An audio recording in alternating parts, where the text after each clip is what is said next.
머리뼈가 뻥 뚫린 뇌가 없는 시체. 도망친 3명의 미치광이. 과연 살인자는 누구일까? 오사카 게이키치 단편 추리소설 3명의 미치광이.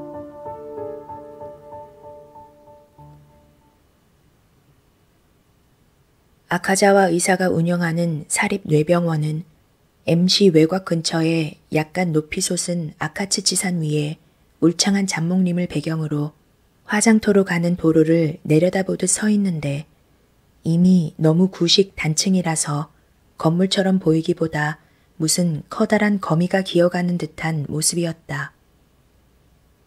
이번처럼 흉악무도한 참사가 생기기 이전부터 이미 아카자와 뇌병원의 썩어빠진 판자 울타리 안에는 마치 눈에 보이지 않는 나쁜 기운이 솟아오르듯 불길한 공기가 추적추적 빛을 머금고 벌레 붙은 대들보처럼 온 집안을 송두리째 몰락의 길로 인도하고 있었다.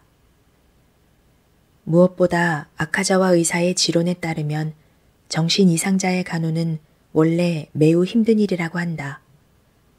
환자의 상당수는 때때로 사소하거나 아무런 동기가 없어도 폭행, 도주, 방화 등 나쁜 행동을 하기도 하고 이유 없이 자살을 시도하고자 하는 보잘것없는 감정의 착오로 식사 거부, 복약 거부 등의 행동을 해서 환자 자신은 물론이거니와 간호사와 사회에도 매우 위험하기 때문에 충분한 감호와 환자의 정신적인 안정을 위해 사회에서 격리하여 일정한 조직적인 병원에 수용해야 한다고 한다. 하지만 한편으로 정신 이상자는 보통 일반 환자나 부상자와는 달리 자신의 병을 자각하지 못하는 사람이 많으니까 스스로 자신의 몸을 조심할 줄 모르고 언제 어디서 어떤 위험이 와도 태평하기 때문에 이런 사람을 간호하는 데는 특별한 주의와 친절이 필요해서 병원과 같은 대규모보다는 오히려 가정처럼 외진 곳에서 소수의 환자를 맡아 간호하는 쪽이 성과도 좋은데 간호 원칙의 첫 번째는 한 환자에게 한 명의 간호인이 계속 따라다녀야 한다는 것이다. 아카자와 원장의 조상은 일본에서 가정간호로 가장 유명한 고장 교토 이와쿠라 출신인 만큼 누구보다 빨리 이 점에 주목했다. 그리고 서로 모순되는 두 간호 형식을 절충하여 이른바 가정적 소병원을 창립했다. 하지만 환자 한 명당 간호인 한 명을 따로 두려면 중간 경비가 많이 들었다. 첫 대에는 그럭저럭 무사히 지나갔다. 하지만 2대째에는 슬슬 경영난이 찾아왔고 3대에 이르러 마침내 가세가 기울었다. 새로운 시대가 오고 새로운 시립정신병원이 들어서자 그때부터 가뜩이나 많지 않던 환자가 눈에 띄게 줄었다. 훈장을 늘어뜨린 장군이나 위대한 발명가들이 떠들썩하게 왕래하던 병원은 환자들이 하나둘 떠나가면서 지금까지는 활기찼던 노랫소리도 왠지 묘하게 주눅들고 쓸쓸하게 느껴졌고 특히 바람 부는 밤은 견딜 수 없을 정도로 으스스함을 자아냈다. 간호인은 3355 도망치듯 휴가를 내서 지금은 50이 넘은 늙은 간호인 하나가 겨우 남아서 딱히 돌봐줄 사람도 없는 3명의 환자를 계속 보살폈다. 이 밖에 약국일을 겸한 직원이 1명 있었고 여기에 원장 부부를 더해 7남녀가 살고 있는 셈인데 너무나도 황폐한 민둥산의 정적을 덮기에는 너무 초라한 인원에 불과했다. 닫힌 창문에 거미줄이 쳐지고 먼지 쌓인 다다미에 푸른 곰팡이가 피어난 빈방이 늘어나자 아카자와 의사의 마음도 숨길 수 없을 정도의 초조함으로 가득 찼다. 언제부터인가 엉겨붙기 시작한 분재를 손질하면서 무심코 나무의 싹을 너무 많이 따버리거나 정규 회진 시간에 심한 차질이 생길 때까지는 그래도 괜찮지만 이윽고 크기가 커진 고뇌의 배출구가 환자를 향해 이 미친놈아 라든가 너는 바보야 뇌를 갈아 끼워야 한다고. 등 무모한 말을 하자 곁에 있던 간호사나 직원은 환자보다 원장을 더 불안하게 생각해 슬쩍 쳐다보고는 쓸쓸한 표정을 지었다. 그때 환자는 갑자기 입을 다물고 늘 배운 대로 원장님의 말씀을 알아듣기 위해 애쓰는지 묘한 눈을 부릅뜨면서 슬금슬금 주춤주춤했다. 3명의 환자는 모두 중년 남성으로 물론 각자 본명이 있는데 여기서는 특별한 호칭으로 불렀다. 탁탁은 1호실 남자인데 매일 병실 창문에 기대어 화장토로 가는 자동차 행렬을 쳐다보거나 전신주의 까마귀를 쳐다보면서 끊임없이 오른쪽 발가락으로 앞쪽 다다미를 탁탁 두드리는 버릇이 있었다. 이 버릇은 매우 집요하기도 해서 탁탁이 항상 서 있는 창 밑에 다다미 일부는 탁탁할 때마다 발바닥과의 마찰로 부스스하게 일어나 약재를 가는 절구처럼 움푹 패여 있었다. 2호실 남성은 미리 말해두지만 환자가 적어지자 각 병실에 흩어져 있던 3명의 미치광이는 간호의 편의상 안채와 가장 가까운 1, 2, 3호실로 옮겼고 나머지 4호실부터 12호실까지는 전부 비어 있었다. 가희로 불리는데 수염이 멋있게 난 그는 여자 옷을 입고 가련한 소프라노를 부르고 발광 당시 익혔을 법한 캐캐묵은 유행가를 밤낮 없이 계속 불렀다. 우리가 앙코르의 의미로 손뼉을 쳐주면 느닷없이 웃음을 터뜨리곤 했다. 다음으로 사무실은 부상자로 불렸다. 어디 한 군데 다치지는 않았지만 스스로 크게 다쳤다며 머리부터 얼굴 가득 붕대를 감고 절대 안정이 필요하다는 의미에서 항상 방 안에서 위를 보고 누워만 있었다. 어쩌다 간호인이라도 가까이 가면 큰 소리로 고함을 질러 타인이 환부에 손대는 것을 완곡하게 거절했다. 그렇지만 역시 원장에게만은 얌전히 몸을 맡겨 때때로 붕대를 갈아주어 겨우 청결을 유지하고 있었다. 3명의 환자들은 모두 온화한 성향으로 아카자와 병원이 망하든 망하지 않든 그런 것에는 전혀 개의치 않고 좁은 울타리 안에서 매일 각자의 일에 부지런히 힘쓰고 있었다.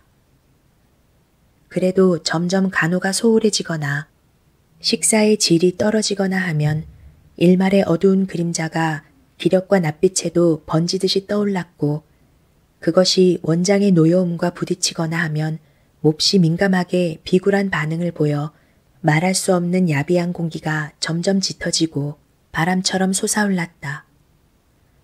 그리고 그 바람은 더욱 강하고 격렬하게 회오리 바람과 같이 휩쓸려 올라가 마침내 끔찍한 아카자와 뇌병원의 마지막에 부딪혀버렸다.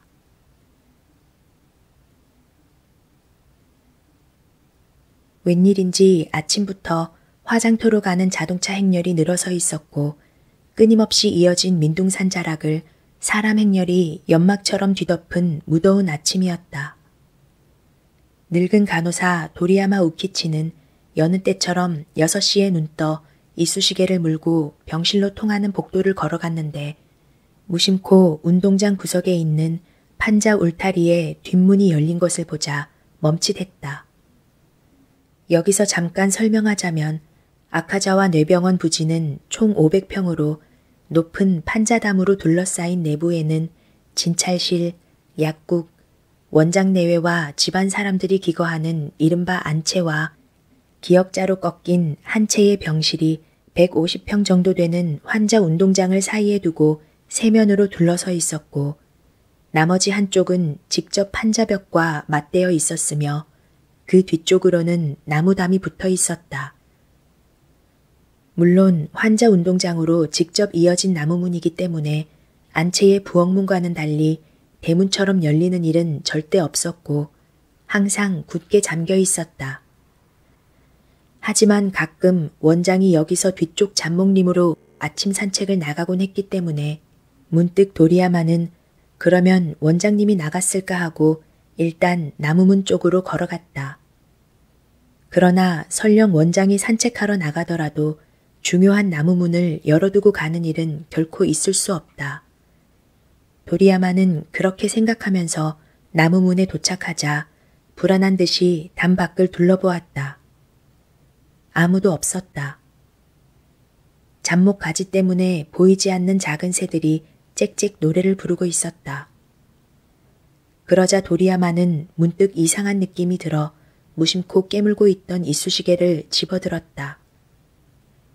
언제나 아침 일찍부터 노래를 부르는 가히의 소프라노가 오늘 아침은 조금도 들리지 않았다. 가히의 소프라노는커녕 그토록 집요하고 촌스러웠던 탁탁 소리조차 어찌된 일인지 들리지 않았다. 텅 빈 병실은 몹시도 얌전하고 고요하여 이 밝음 속에서 죽은 듯 기분 나쁜 정적을 담고 있었다. 완전히 조용했다. 그 고요함 속에서 낮고 느리지만 빠르고 높게 도리야마의 심장 뛰는 소리만이 들려왔다. 이거 완전 큰일 났는데? 자신도 모르게 중얼거린 도리야마는 순식간에 얼굴이 파랗게 질린 채 그대로 병실 쪽으로 달려갔다. 딸랑딸랑 철컥. 잠시 문을 여닫는 소리가 들렸고 이윽고 슬픈 듯 떨리는 목소리로 소리쳤다. 선생님, 큰일 났어요. 사호실에서 1호실로 이어지는 복도를 밀치고 아직 잠들어 있는 본체 쪽으로 달려갔다. 큰일 났어요. 큰일 났어요. 환자들이 모두 도망쳐 버렸어요. 곧 실내가 깜짝 놀란 인기척으로 갑자기 소란스러워졌다.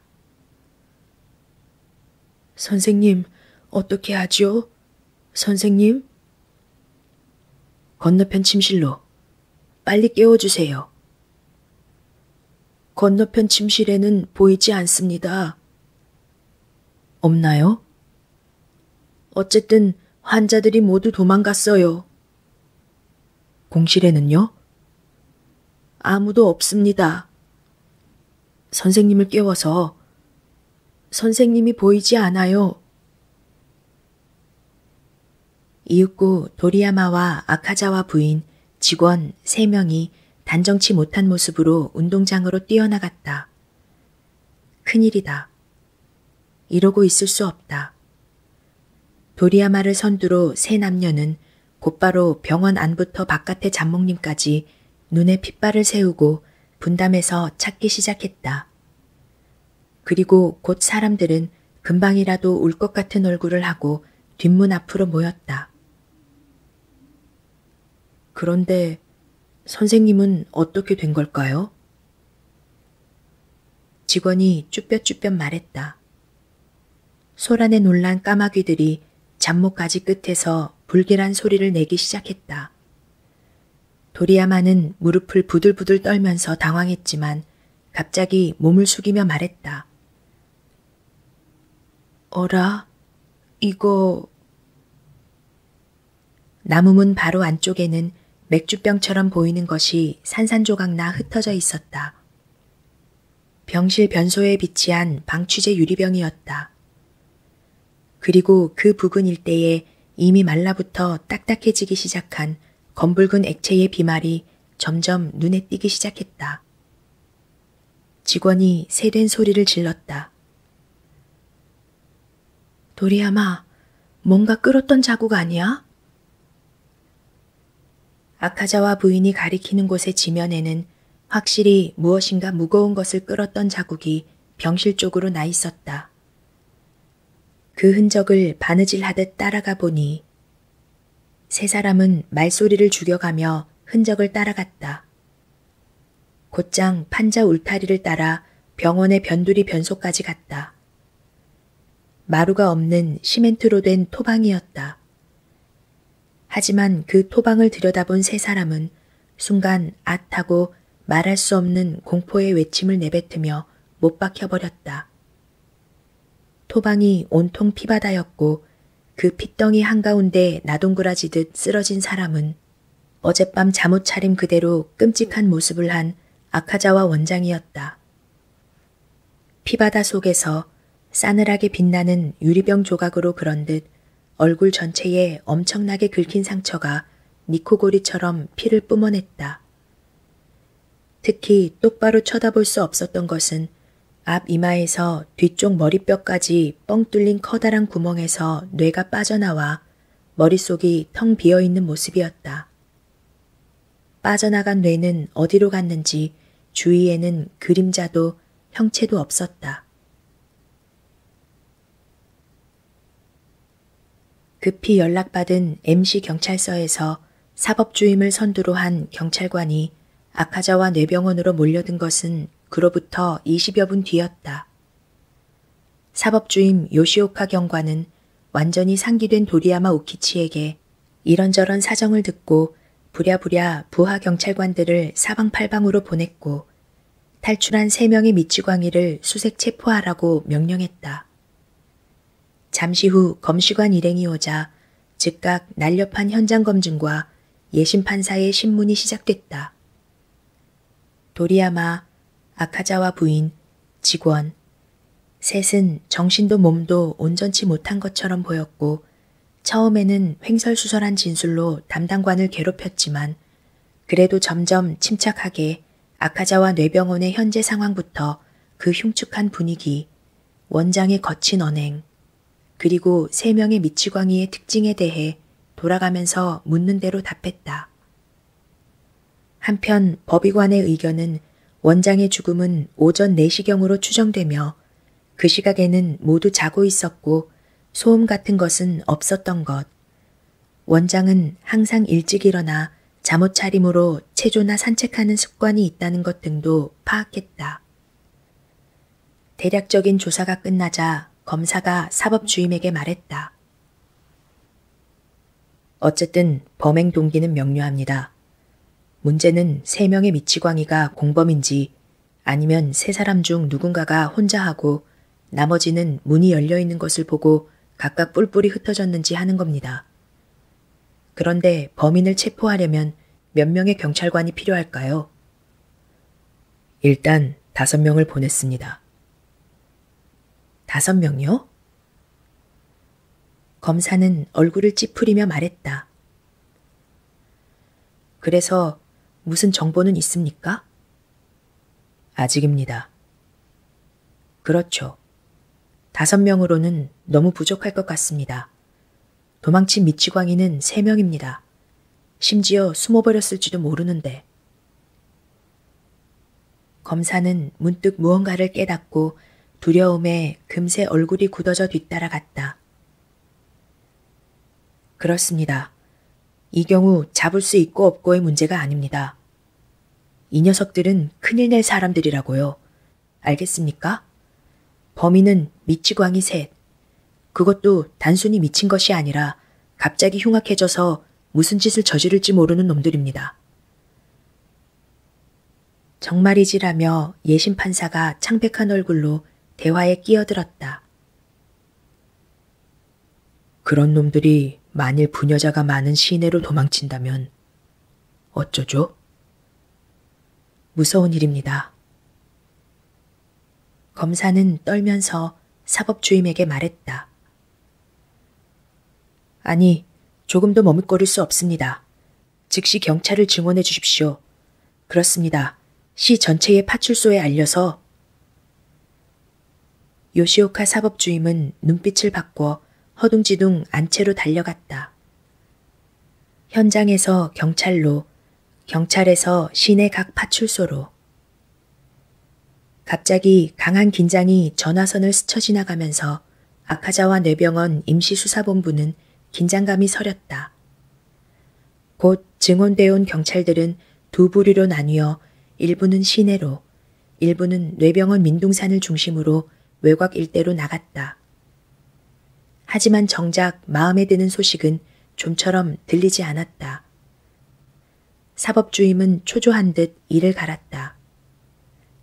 아직 더 이상의 흉악한 사건이 발생하지 않은 것이 그나마 다행이었다.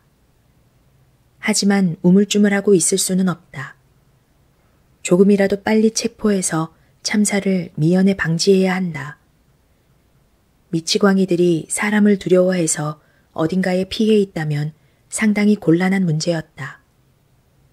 이런 생각이 들자 사법주임은 드디어 초조해지기 시작했다. 이런 경우 미치광이들은 어딘가에 숨을까? 그렇다면 도대체 어디에 숨을까? 그렇다. 이 문제는 어지간한 전문가가 아니고서야 모른다.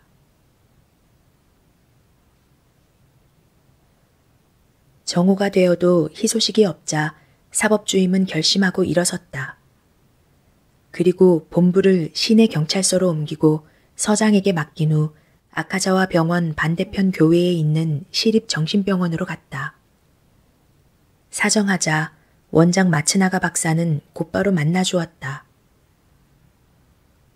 엄청난 짓을 저질렀군요. 이미 어디선가 들은 듯 불그스레한 얼굴을 한 사람을 좋아할 것처럼 보이는 마츠나가 박사가 이렇게 말하며 사법주임에게 의자를 권했다. 실은 그 일 때문에 서둘러 부탁드렸습니다. 아직도 셋 다 안 잡힌 겁니까? 잡히지 않았습니다. 사법주임은 몹시 괴로워하며 조속히 말을 꺼냈다. 선생님, 도대체 미치광이들은 어디에 숨을까요? 아니면... 글쎄요. 잡히지 않는 걸 보니 숨어 있을 확률이 높겠군요. 그럼 어떻게 숨어 있을까요? 워낙 위험한 사람들이라 서둘러야 하는데. 그러자 박사는 쓴웃음을 지으면서 말했다. 어려운 문제입니다. 환자 한 사람 한 사람에 대해 자세히 살펴보지 않으면 모릅니다. 일반적으로 그 친구들은 생각도 기피하지 않고 감정도 많지 않습니다만 그것도 개인차가 있습니다. 한 사람 한 사람에게는 제각기 자신만의 색채가 있지요. 그래서 솔직히 제 의견을 말하자면 이 경우 문제는 어디에 누가 어떤 식으로 숨었는가 하는 쪽보다 원장을 살해한 것이 세 사람인가 아니면 한 사람의 범행인가 하는 점이라고 봅니다. 한 사람의 범행이라면 그 범인은 좀 정신이 이상해져 있겠지만 적어도 나머지 두 사람은 이제 분명 흥분이 가라앉고 배가 고프면 은신처에서 슬금슬금 나올 것입니다. 아니, 흥분만 가신다면야 위험하지 않습니다. 하지만 셋이 공범이라고 한다면...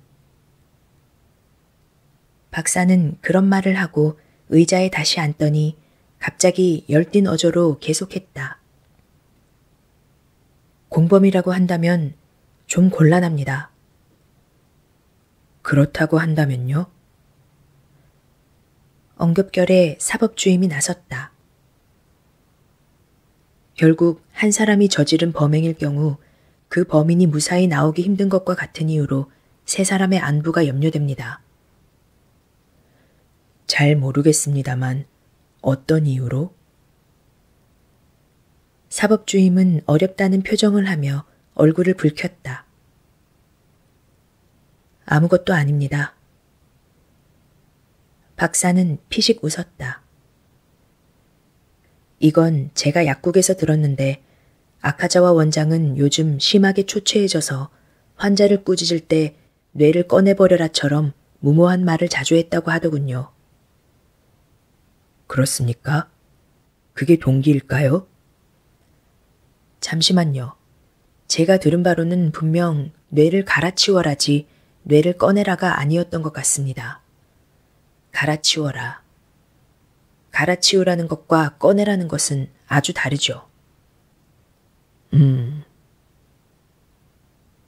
사법주임은 알 듯 모를 듯 건성으로 대답했다. 박사는 이어서 말했다. 그래요. 바보도 나름대로 이해력이 있습니다. 뇌를 갈아치우자라고 말하고 영리한 사람의 뇌를 뽑아낸 남자가 도대체 무엇을 하려고 한다고 생각합니까? 사법주임은 은연중에 깜짝 놀라 일어섰다. 그리고 떨리는 손으로 모자를 잡으며 무심코 마츠나가 박사에게 뾰로통하게 고개를 숙였다. 감사합니다. 잘 알겠습니다. 그러자 박사는 쾌활하게 웃으며 말했다. 그럼 가능한 빨리 그 불쌍한 미치광이가 자신의 머리를 때려 으깨서 죽지 않도록 먼저 잡아주세요. 박사는 일어서면서 덧붙였다. 이 사건에서 많은 가르침을 받았습니다. 누구나 조심해야 하겠군요. 정신병원을 다녀온 요시오카 사법주임은 그래도 왠지 마음이 편했다. 마츠나가 박사의 가르침에 따르면 탈주한 미치광이가 일반인을 상대로 폭력을 행사할 위험은 어느 정도 완화된 셈이다. 3명의 미치광이나 그중 1명은 남에게 상처 주기보다 먼저 제거한 선생님의 뇌를 자기 것으로 바꾸는데 열중할 것이다. 그런데 이 무슨 정신나간 무서운 일인가. 요시오카 사법주임은 하나의 불안이 가신 대신 또 하나의 공포에 식은땀을 흘리며 본부에 들어가자 길을 쓰고 수사 지휘를 계속했다. 하지만 역시 전문가의 감정은 훌륭하게 들어맞았고 이윽고 사법주임의 노력은 점점 결과로 나타났다. 우선 그날 저녁이 되자 탈주범 중 1명인 가희가 마침내 화장터 근처에서 붙잡혔다. 마츠나가 박사의 추측대로 흥분이 가라앉은 가희는 서쪽 하늘이 자줏빛으로 타오르기 시작하자 화장터 뒤편의 잠목림 은신처에서 평소 불러대던 애처로운 소프라노를 노래하기 시작했다. 그 노래를 들은 눈치 빠르고 주의 깊은 사법경찰을 한 사람이 가까이 다가가서 짝짝 손뼉을 쳤다. 그러자 가희는 순간 잠잠해져서 잠시 의심하는 듯한 침묵이 흐르고 이내 안심한 듯 하더니 다시 괴로운 듯 노래를 부르기 시작했다. 경찰은 또 한 번 손뼉을 쳤다. 이번에는 바로 앙코르다. 다시 박수. 그리고 앙코르. 마침내 웃음소리마저 새어나가면서 둘의 거리는 점점 좁혀졌고 의외로 쉽게 잡혔다. 여자 옷을 입은 가희가 자동차에 타고 무대가 아닌 경찰서로 연행되어 오자 사법주임은 용기를 내 신문에 들어갔다. 그러나 곧 상대가 도저히 자신이 이해할 수 있는 사람이 아니라는 것을 깨달은 사법주임은 마츠나가 박사에게 전화를 걸었다. 박사는 퇴근해서 문병 겸 아카자와 뇌병원으로 가고 있었는데 사법주임의 전화를 받자 곧 와주었다. 그리고 사정을 듣고 가장 먼저 가희를 잡은 경찰의 기지를 칭찬했다. 정말 훌륭했습니다. 어쨌든 이런 사람을 다루려면 결코 자극해서는 안 됩니다. 부드럽게 풀솜으로 목을 조르듯이 상대와 같은 레벨로 유치한 감정이나 사색의 움직임에 능숙하게 맞춰야 하지요. 박사는 가희를 상대로 잠시 묘한 문답을 하다가 은연중에 날카로운 눈으로 상대를 검사하는 듯 하더니 곧 돌아서서 사법주임에게 말했다. 이 남자는 범인이 아닙니다. 어디에도 피가 묻어 있지 않아요. 그 정도의 참극을 저지르고 이렇게 깨끗할 리 없습니다. 역시 공범이 아니라 나머지 2사람 중 누군가가 저질렀을 겁니다. 아무튼 이 남자는 이제 살던 곳으로 돌아가도 됩니다. 박사의 지시대로 가희는 무사히 아카자와 뇌병원으로 돌아갔다. 사법주임은 남아있는 탁탁과 부상자 수사에 전력을 쏟기 시작했다. 그로부터 1시간도 지나지 않아 마츠나가 박사의 무서운 예언이 결국 사실이 됐다. MC 변두리 근처에 있는 이즈마라고 하는 토공들의 단골 술집 주인이 밤에 목욕탕에 가려고 가게 포렴을 걷었을 때 어두운 도로 끝에서 비틀비틀 다가오는 남자를 보고 여주인은 빽 소리를 질렀다. 기모노 앞을 풀어헤친 중년의 남성이었으며 얼굴 전체가 피투성이가 되어 2 눈을 이상하게 뜬 채 지장보살처럼 받친 한쪽 손바닥 위에 무언가 으깨진 두부 같은 것을 들고 비틀거리는 걸음걸이로 선로 쪽으로 사라졌다고 했다. 아즈마의 주인에게 들은 경관의 보고를 받자 사법주임은 창백한 얼굴로 일어났다. 그리고 마츠나가 박사에게 동행을 청하고 우선 변두리 술집까지 차를 몰았다. 주인한테 다시 한번 앞선 내용을 확인하고 미치광이가 사라진 것으로 보이는 선로 쪽 일대를 수색하기 시작했다.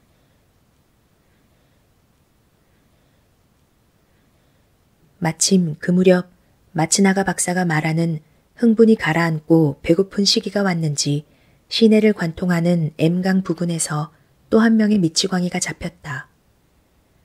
머리에 붕대를 칭칭 감은 부상자로 마치 가히가 나타났을 때처럼 흔들흔들 다리 위에 나타나 몹시 난처한 모습으로 어두운 수면을 들여다보고 있었다. 그것을 행인이 신고해 경찰이 매미 잡듯 잡은 것이다. 부상자는 가희와 달리 약간 저항했지만 곧 얌전해져서 본소로 끌려갔다. 선로 건널목 근처에서 이 보고를 받은 사법주임은 달려온 경찰을 향해 즉시 입을 열었다. 그런데 그 미추광이는 붕대나 어딘가에 피가 묻어있지 않았습니까? 네, 조금도 묻어있지 않았습니다. 다만 어디엔가 뒹굴었던 것 같습니다. 머리 붕대에 집 부스러기 같은 것을 많이 달고 있더군요.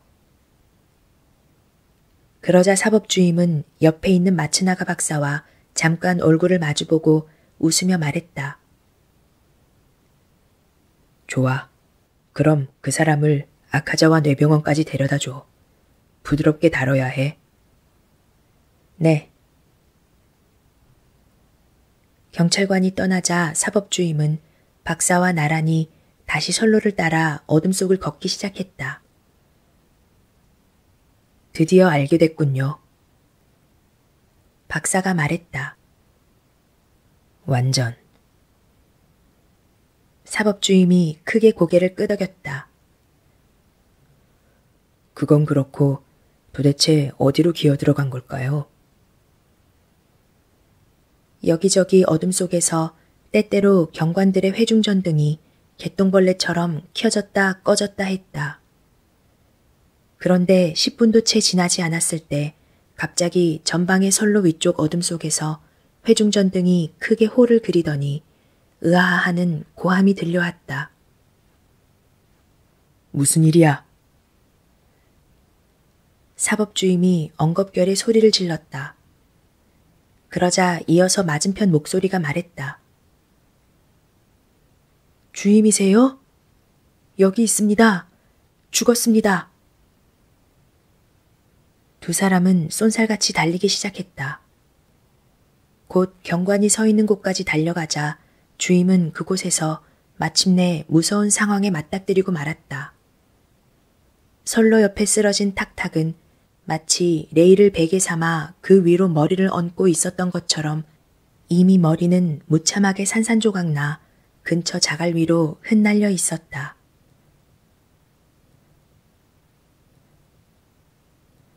이윽고 탁탁의 시체를 일단 선로 옆으로 치우자 주임과 박사는 곧 간단한 검시에 들어갔다. 하지만 곧 주임은 참을 수 없다는 듯 일어서더니 홀로 중얼거렸다. 정말이지 무서운 결말이군요. 그러자 아직도 시체 앞에 쪼그리고 앉아 그 부드러운 양말을 만지작거리고 앉아있던 박사가 불시에 얼굴을 들었다. 결말? 박사는 날카롭게 힐난하면서도 몹시 초연히 말하며 일어섰다. 어찌된 일인지 지금까지와는 달리 얼굴빛이 몹시 창백했고 격렬한 의혹과 고민의 빛이 얼굴 한쪽에 넘치고 있었다. 잠시만요. 이윽고 박사가 신음하듯 말했다. 그리고 몹시 괴로워하며 얼굴을 숙이고 망설이는 듯 잠시 힐끔힐끔 탁탁의 시체를 바라보다가 이윽고 결심한 듯이 얼굴을 들었다. 그렇네요.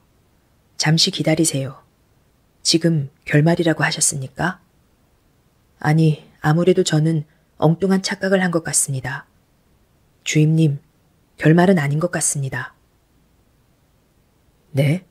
뭐라고요? 마침내 사법주임은 참다 못해 다그쳤다. 박사는 그의 서술에 아랑곳하지 않고 다시 슬쩍 탁탁의 시체를 바라보며 묘한 말을 했다. 그런데 아카자와 원장의 시체는 아직 그 뇌병원에 남아있나요?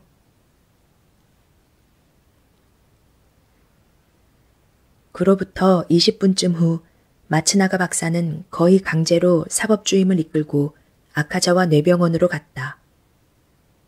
밤의 민둥산에서는 잡목의 나뭇가지가 바람에 살랑거리고 어디선가 올빼미의 울음이 계속 들렸다.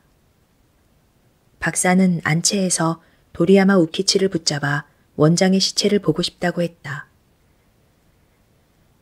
네, 아직 허락이 없어서 아직 장례도 시작하지 않았습니다. 그러면서 도리야마는 촛불을 켜고 병원 쪽으로 두 사람을 안내했다. 이호실 앞을 지나자 방으로 돌아온 가희의 소프라노가 오늘 밤은 중얼거리는 듯한 저음으로 들렸다. 사무실에 이르자 불이 켜진 유리 미닫이 문에 커다란 그림자를 들이우며 휑하니 미닫이 문을 연 부상자가 의아한 눈빛으로 사람들을 배웅했다. 사호실부터는 전등이 꺼져 있어서 복도가 캄캄했다. 도리야마는 촛불을 비추며 앞장서서 5호실로 들어갔다. 아직 관을 못 찾아서 이런 모습입니다. 도리야마는 말하면서 촛불을 내밀었다. 원장의 시체는 방 한 구석에 기름종이를 깔고 그 위에 눕힌 뒤 흰 천을 씌워 놓았다. 박사는 말없이 곧바로 그쪽으로 다가서더니 몸을 웅크리고 흰 천을 걷어치웠다. 그리고 시체의 오른발을 번쩍 들어 올리더니 도리야마에게 말했다. 불 좀 비춰주세요. 떨리는 손으로 도리야마가 촛불을 내밀자 박사는 양 엄지손가락으로 시체의 발바닥을 꾹꾹 주무르기 시작했다. 그런데 그 발바닥은 웬일인지 몹시 딱딱해서 움푹 파이지 않았다. 아무래도 커다란 굳은 살 같았다. 박사는 이번에는 좀 더 발을 들어 올려 엄지발가락 끝을 비틀어 당겼다. 등불이 비친 그 엄지발가락은 놀랍게도 크게 부풀어 올라 있었고 경석처럼 딱딱했다. 순간 도리야마가 촛불을 껐다. 갑자기 주위가 캄캄해졌다. 그리고 캄캄한 어둠 속에서 운다고도 부르짖는다고도 할 수 없는 세상 무서운 도리야마의 목소리가 들렸다. 아니, 탁탁이의 발입니다. 하지만 그 소리가 그치지 않았는데 마치 박사의 목소리와 같은 또 다른 한 명의 날카로운 외침이 거친 발음과 함께 어둠 속을 구르듯 문 쪽으로 다가왔다. 주임님, 빨리 오세요. 이어 복도에서 심한 발소리가 뒤엉키는가 하더니 뭔가가 미닫이 문에 부딪혀 탁 하고 유리가 부서지는 소리가 들렸다. 혼비백산한 사법주임이 정신없이 복도로 뛰어나오자 두 개의 싸우는 사람의 그림자가 사무실 앞에서 서로 양팔을 꼬고 있는 모습이 보였다. 당황하며 달려가다가 곧 머리에 흰 붕대를 감은 사람을 목표로 거구의 몸을 부딪혔다. 부상자는 바로 잡혔다. 수갑을 채우자 부르퉁해져서 그 자리에 털썩 주저앉아 마치 꿈이라도 꾼 것처럼 묘하게 우울한 얼굴로 눈을 껌뻑이기 시작했다. 마츠나가 박사는 허리를 주무르며 일어서더니 한 손으로 바지의 먼지를 털어내고 말했다. 저는 처음으로 씨름해봤어요. 사법주임이 끝내 참지 못하고 말했다. 도대체 이건 어떻게 된 일입니까? 그러자 박사는 부상자 쪽을 바라보았다. 정신이 하나도 없네요. 정말 얼빠진 건지 일부러 얼빠진 척 하는 건지. 지금부터 실험해 봅시다. 그러면서 부상자 앞으로 몸을 숙여 눈만 드러낸 부상자의 얼굴을 지그시 노려보았다. 부상자가 다시 몸부림치기 시작했다. 주임님, 꼭 붙잡고 계세요. 이윽고 박사가 부상자의 머리에 양손을 내밀자 상대는 갑자기 미친 듯이 날뛰기 시작했다. 주임은 무턱대고 억눌렀다. 마침내 두 사람은 힘이 빠지고 말았다. 박사가 일어서서 사정없이 붕대를 풀기 시작했다. 희고 긴 그 천이 날뛰면서도 점점 풀어졌다. 턱, 코, 뺨, 눈. 지금까지 박사 뒤에서 꼼짝 못하고 있던 도리야마가 혼비백산하듯 외쳤다. 아니, 이건 선생님? 앞에는 아카자와 의사가 창백한 얼굴로 우두커니 서 있었다. 경찰이 보낸 자동차 안에서 마츠나가 박사는 말했다. 이런 교활한 범죄는 들어본 적도 없어요. 언제나 뇌를 갈아 끼우라는 꾸지람을 들은 미치광이가 실제로 그 가르침을 실행해버렸다고 생각했는데 실은 거꾸로 미치광이를 죽이고 자신이 죽은 것처럼 꾸미다니. 뇌를 거칠게 제거해버리면 누구의 얼굴인지 알 수 없으니까요. 옷을 바꿔놓기만 하면 그걸로 된 거죠. 그런데 아카자와 원장이 탁탁과 부상자의 시체를 바꿔놓는 큰 실수를 했군요. 술집 주인이 본 남자는 탁탁이 아니라 원장이죠.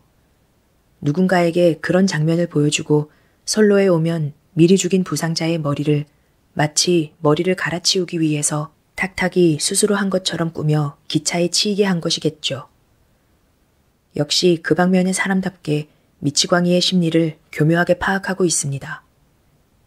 하지만 부상자를 죽여놓고 스스로 사건의 결말을 빨리 짓기 위해 부상자로 둔갑해 일부러 한번 붙잡혔기 때문에 들킨 것입니다. 그러면 우리는 선로에서 죽은 남자를 탁탁이라고 생각하게 되니까요.